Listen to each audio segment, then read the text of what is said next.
Hello, Chair of the Audit Committee. My name is Joan Lee, and I will be sharing with you my results of the whistleblower investigation for Biopharma. In this first image, the pie chart shows the ratio of transactions made with unapproved vendors to approved vendors during the 2019 fiscal year.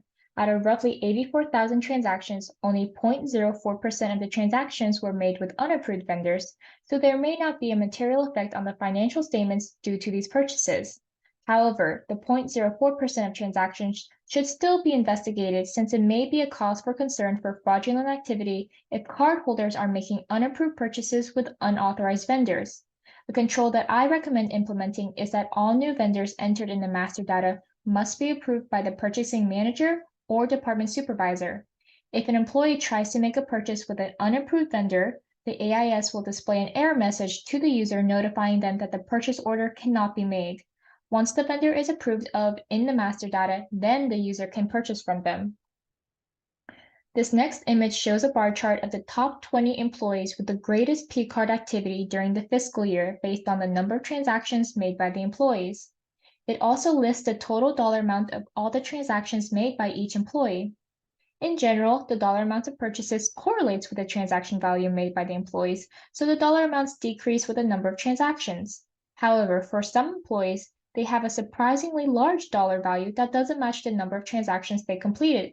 The transactions that show discrepancies, such as those made by the users like Meadow Monroe and Paul Harvey, should be investigated as they could materially affect the financial statements. A potential risk this data displays is that some users may be making transactions that exceed their limit according to their STL level or even the $10,000 monthly limit. A control to minimize this risk in the future would be to have a limit check in the AIS for purchases. The spending limits should be programmed in the AIS and P-card holder master data, so if users try to exceed their spending limit, they may receive an error message and their supervisor should be notified of the attempt.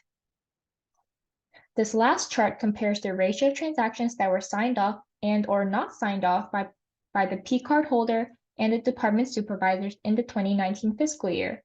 It also shows the total number of transactions for each category for comparison. With nearly 98% of transactions being signed off by both the cardholder and department supervisors, most transactions appear to be valid. However, the 2% of transactions missing verification from at least one of the two parties should be investigated to ensure that the transactions are verified and legitimate. The transactions not properly signed off may indicate the risk of fraudulent activity or material misstatements as P-card holders may be making unauthorized purchases from unauthorized vendors or they may be exceeding their spending limit.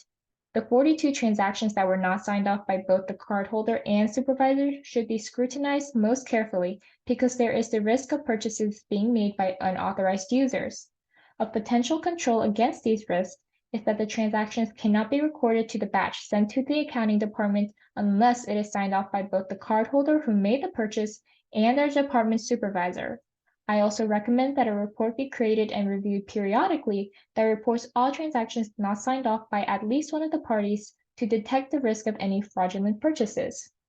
And that is my report. Thank you very much. Have a wonderful day.